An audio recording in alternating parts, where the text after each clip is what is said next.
Mendes foi um poeta brasileiro que fez parte da segunda parte do movimento modernista. Nascido em Juiz de Fora, Minas Gerais, no dia 13 de maio de 1901, iniciou seus estudos na sua terra natal. Entre 1912 e 1915, estudou poesia e literatura. Em 1917, foi para Niterói e ingressou no Colégio Interno Santa Rosa. Porém, fugiu do colégio e se recusou em voltar.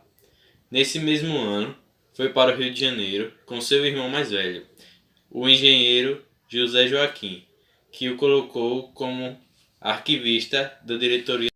Murilo Mendes, ele é um autor que suas obras apresentam uma grande superioridade literária e ele faz uso de aspectos tanto temáticos quanto linguísticos.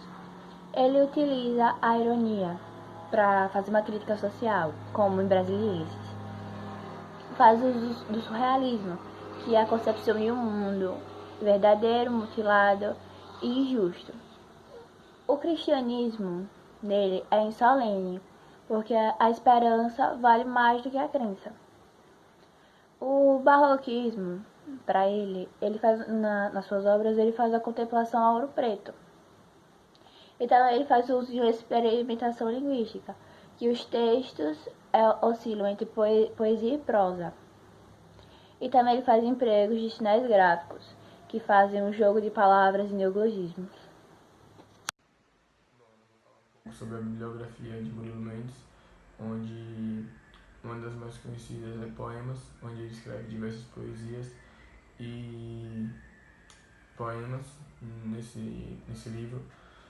E também uma das mais conhecidas dele é Tempo e Eternidade, que ele escreveu com Jorge de Lima, que ficou bem marcada também.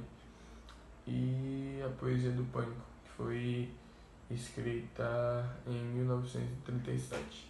Poemas foi escrita em 1930 e Tempo e Eternidade em 1935.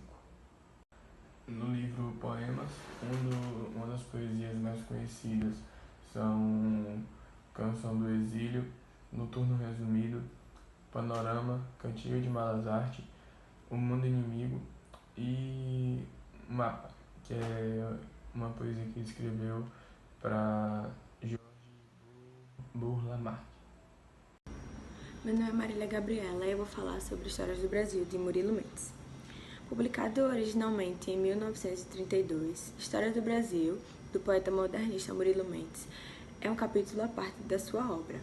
Tão à parte que, quando ela se reuniu pela primeira vez, o conjunto de suas obras poéticas no livro Poesias, em 1925 até 1955, o próprio autor ele preferiu deixar a História do Brasil de fora, por considerar que ele destoava do restante de seu trabalho e que mesmo sua face brasileira ou carioca já estava sendo representada por outros poemas. História do Brasil encara nossa história com humor inoclasta, da primeira geração do modernismo, embora publicado 10 anos após a Semana da Arte Moderna em 1922. De fato, o que vamos encontrar nos 60 poemas que compõem o volume é o outro lado da história, focalizado em uma visão satírica, mas tão abrangente que consegue captar o espírito da história do Brasil. Para lê-la e entendê-la, é preciso ter em mente que é pré-requisito ter conhecimento sobre a história do Brasil, porque o humor dos textos eles se baseiam em referências e alusões específicos a períodos ou episódios históricos, cujo desconhecimento pode tornar os poemas sem graça.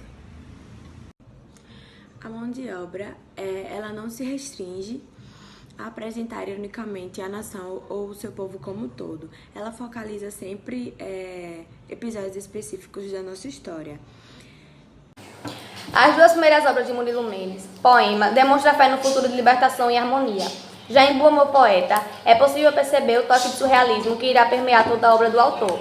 A modernidade de sua obra, apocalíptica, visionária e intensamente poética, faz com que Murilo Mendes seja considerado um expoente da poesia moderna brasileira.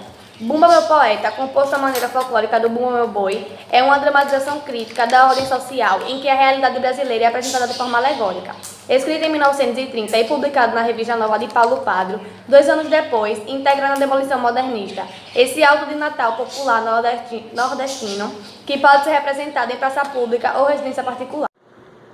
Poesia e Liberdade foi escrito entre os anos de 1943 e 1945, mas só foi publicado a partir de 1947.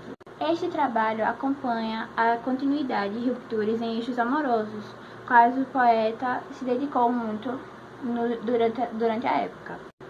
O retrato da figura feminina e de encontros amorosos são discutidos a partir de muitos eixos e tensões.